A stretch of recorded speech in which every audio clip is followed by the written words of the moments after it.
So now that we have a little bit of Lyapunov theory under our belts, we can come back to this problem of consensus and show what we can say about this using Lyapunov theory. So remember that the dynamics that we're considering are the diffusion dynamics for consensus, where essentially the state of node I is updated based on the neighbors. So in this case, we've got a j coming from the neighbor set, so it's the neighbors minus the state I, or the node I itself. And this gave rise to a vector valued equation that looks like this, where x dot is equal to just minus Lx, where L is the Laplacian of the diffusion and the adjacency matrix, where the adjacency matrix here we're assuming that it's symmetric. So we're going to introduce this signed edge adjacency matrix, and so it is m by n, where m is the number of edges and n is the number of nodes. And so it is 1 if this vertex is involved in this edge, and minus 1 if it's also involved in this edge, and 0 otherwise. So if it is essentially the sending edge, then it will be minus 1. If it's the receiving edge, then it is plus 1. And so one of the things we can show is that the Laplacian is actually equal to m transpose m, where m is this signed adjacency matrix.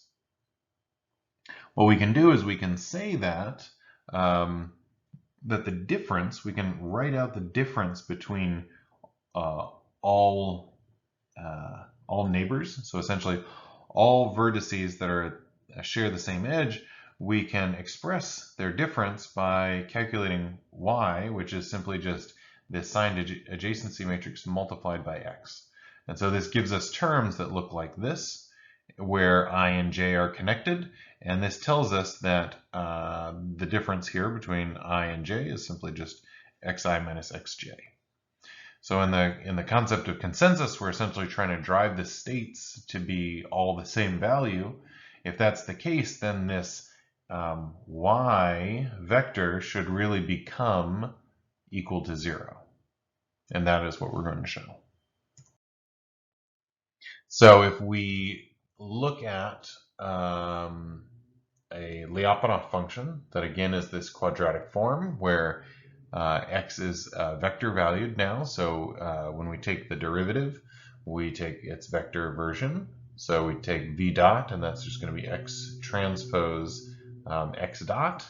Again, because this is symmetric, there's essentially the the squared term here cancels the 2.